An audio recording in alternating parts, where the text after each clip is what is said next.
All right, welcome back to Countdown to my first Ironman, 14 weeks away. Woo! All right, 14 weeks away, which means that the exercises and the lengths of time of the workouts are becoming longer and longer and longer. So today, fortunately, I am very lucky. Today was supposed to be 95 degrees outside. I'm glad it's only 85. The reason why I'm glad is because I have a 50-mile ride that I must do. So I have to be out on the road for 2 hours and 45 minutes, whichever comes first. And I really haven't secured a place to do my long distances. I found a place, or found a location, and it's called the San Francisco Bay Trail. Now, the San Francisco Bay Trail goes all the way around the Bay Area, and it definitely fulfills my needed mileage. The problem is that they close some of the gates to, the connections, I guess if you want to call it, from one city to the next. The reason I know is because a couple weeks ago, I was on the Bay Trail going south, and they closed the gate where I couldn't progress anymore. I guess I can go around, but I wasn't familiar with the area and I was running out of time, so I really didn't have time to experiment. Today I have some time, but I also want to get some speed and some mileage in, so I'll be out exploring and riding. Hopefully riding more than exploring, and I don't get stuck not being able to do the mileage that I need. So I will get back to you after the ride and see how it was and how many miles I got for the day. So we'll see. All right, welcome back. I just got back from my 2 hour and 46 minute ride, which I was supposed to do 50 miles. Unfortunately, I only got 40 miles. I didn't know where I was gonna go. Ended up taking the San Francisco Bay Trail south and caught the trail where I thought it was closed last time. And I was able to do a lot of miles on the Bay Trail. Bay Trail is on dirt road, so it's not paved. So it obviously it's gonna affect my speed, but it doesn't matter. The biggest thing that I really wanted to get out of this was the time on the bike. And one of the things that I noticed, or I've been noticing this before, but I haven't been on the ride long enough to really to see the long-term effects, or at least how I was gonna feel or respond, how my body was gonna respond. And right around the 2 hour mark, my feet, especially my left foot, starts to kind of get numbish, not really numb, but numb-ish, not severe, I guess is what I'm saying. And I think it might be from the shoes. I have wide feet, and shoes are normally designed for people with narrow feet, or at least average. I got duck feet. I got wide feet. So I have a really hard time finding shoes that are comfortable for me. So I need to do some research to see if there's any wide toe box for cycling. That's one of my things I need to do. The second thing I noticed was I totally forgot to bring food on the ride. And right about the 2 hour mark, I was hungry. Oh my God, I was hungry. And not only was I hungry, but I was starting to slow down because of the energy that I was lacking. So now that I'm doing these long bike rides and also long runs, now I need to start playing with my nutrition and start taking food that I'm going to be consuming on or in the race.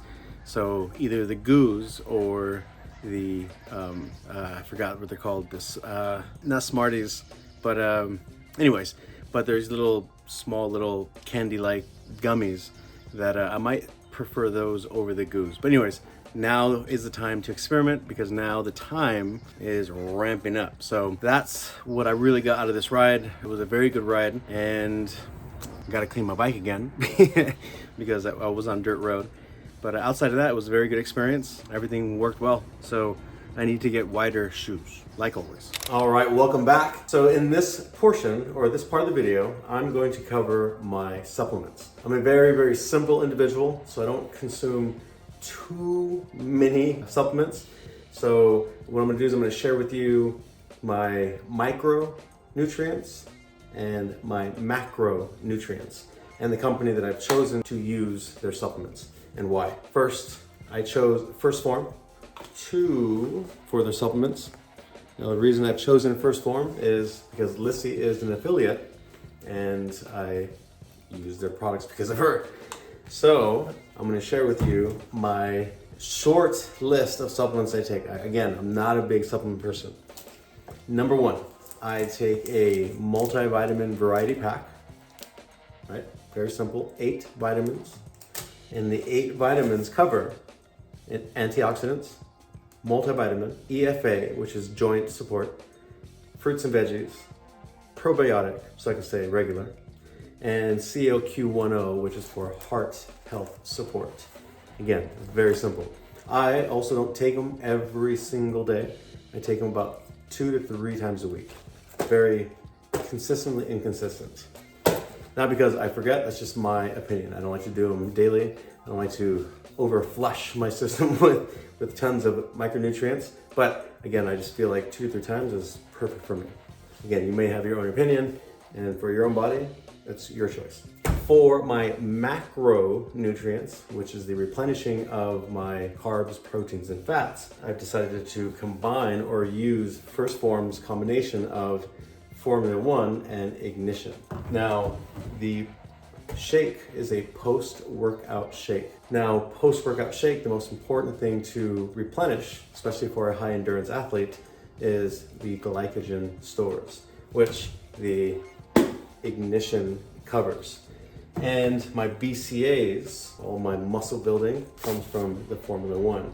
And then when you combine them, I get a 2-to-1 carb to protein ratio, which means 2 grams of carbohydrates for every gram of protein.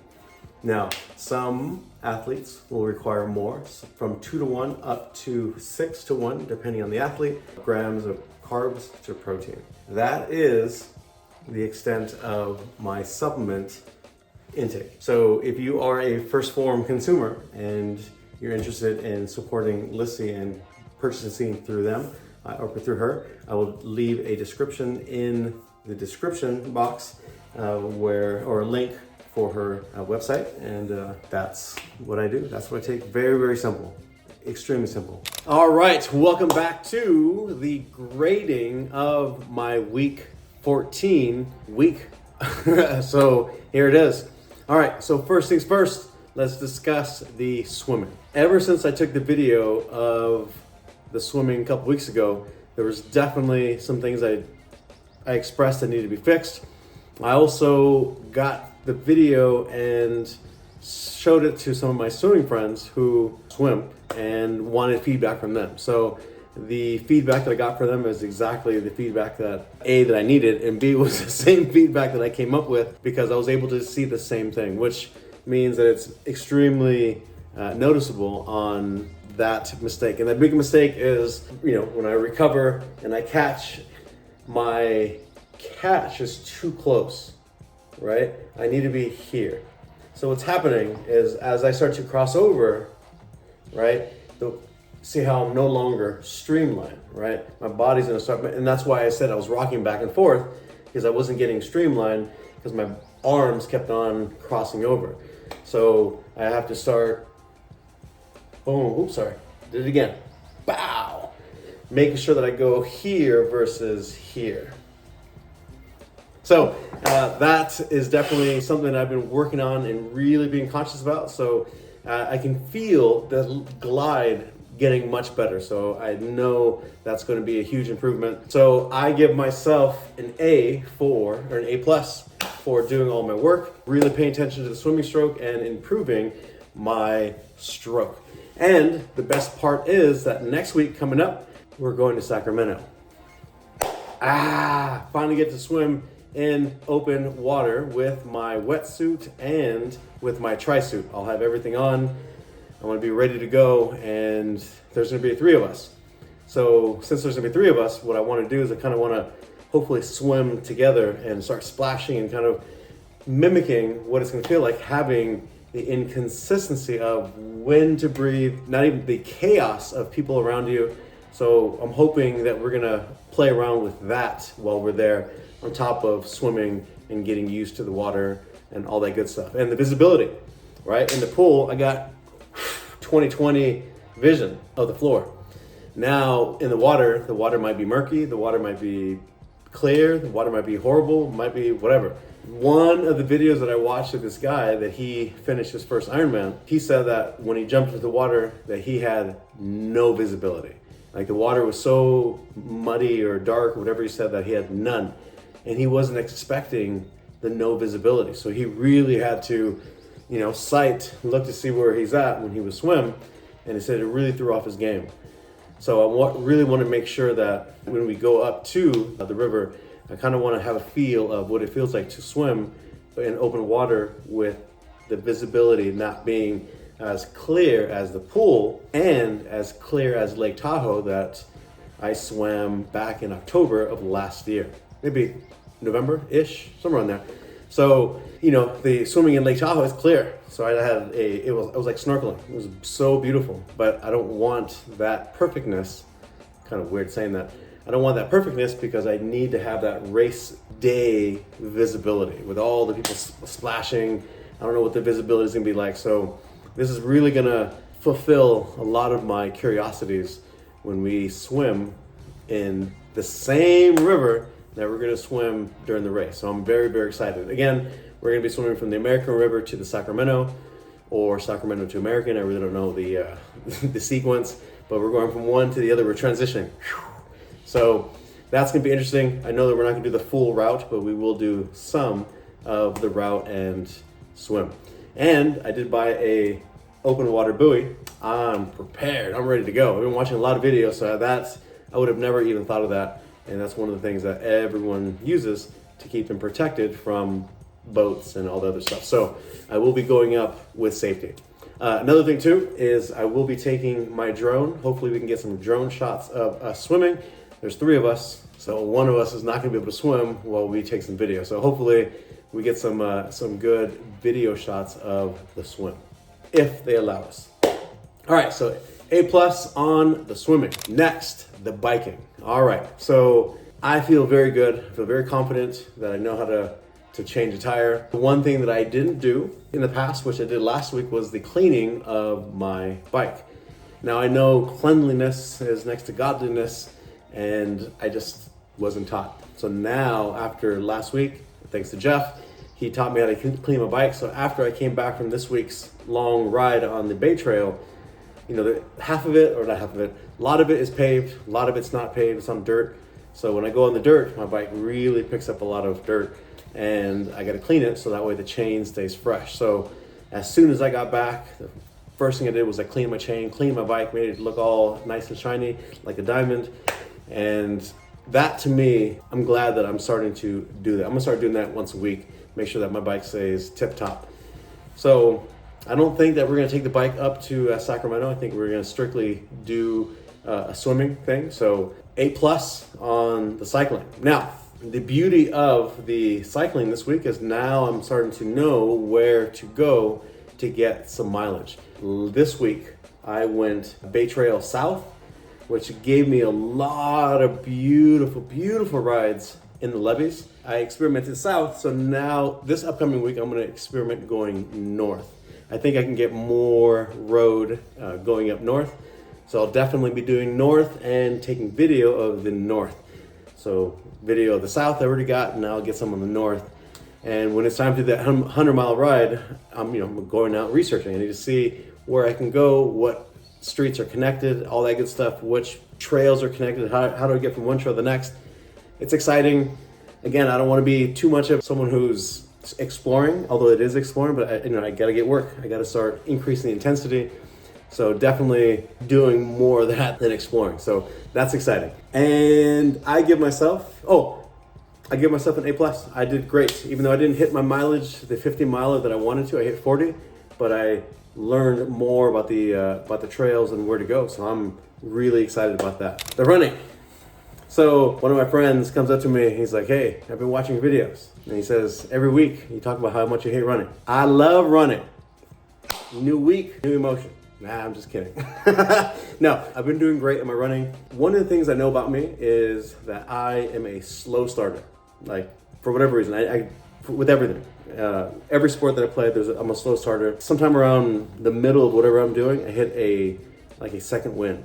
And when I hit that second wind, Like that's where I know that's what I'm capable of doing. So I hit the second win on one of my long runs this weekend, and I was flying. I was and I was going uphill too. So I'm starting to get more and more bursts of those in the zone runs where I feel like I'm flying. I just feel like everything is just clicking, and my running is definitely clicking.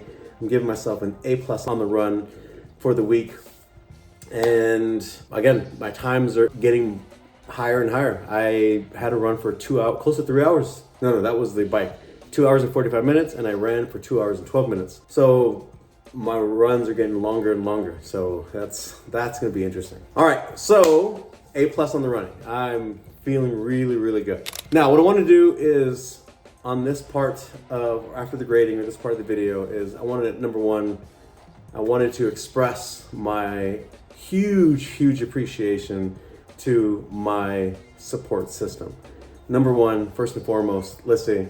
She has been an amazing girlfriend and an amazing supporter of me and my goal. And she's doing Worlds in August.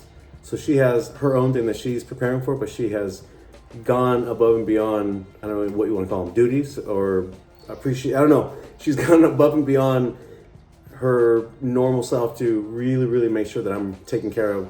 She makes all the food is done. Like I literally just go to the refrigerator and just eat. She does all the shopping, she takes care of all the food. She really has made the nutrition portion of this whole journey much easier because she takes care of it all. She measures it all out. I mean, I really want to say thank you from the bottom of my heart for making life so much easier for me. So that's first and foremost, number one, thanks.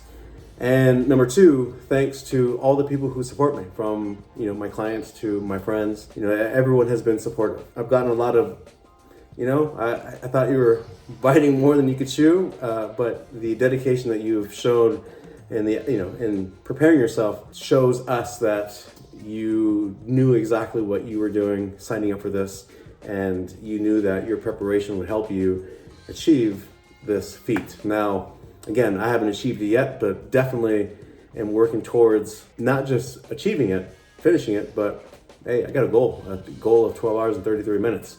That's still number one.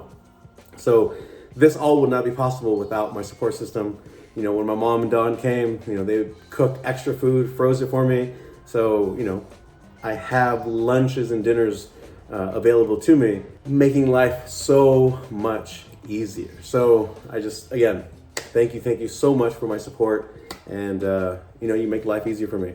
And again, if I had to work all day, cook all day, exercise all day, I just wouldn't have been able to do it. So I definitely have a great support system at home and around me to support me, to get me through this huge goal of mine. So thank you from the bottom of my heart. I really do appreciate it. Another thing that really kind of opened my eyes was my mom's husband, Don, and another trainer of mine in my gym. They said that, Omar, we don't ever see you limping. We don't ever see you, looking like you are in pain from all the work that you do.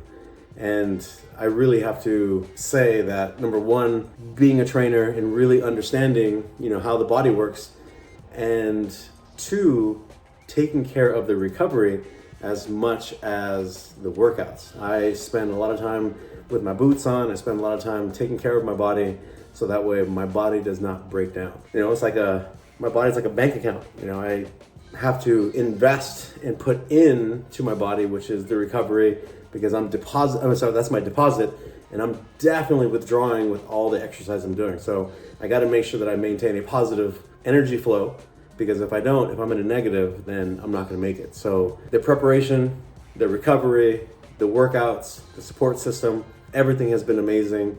And if you decide to do something like this, make sure that you have a support system. If you don't, it's extremely difficult to do on your own, I think. And it would be that much harder. So that's my update for week 14. We will see you in week 13. Remember, week 13, we're going up to the river to go swimming. I'm excited. So hopefully some drone shots, some travel shots. Mike, I hope you're ready. I'm about to see your gym. See you guys next week.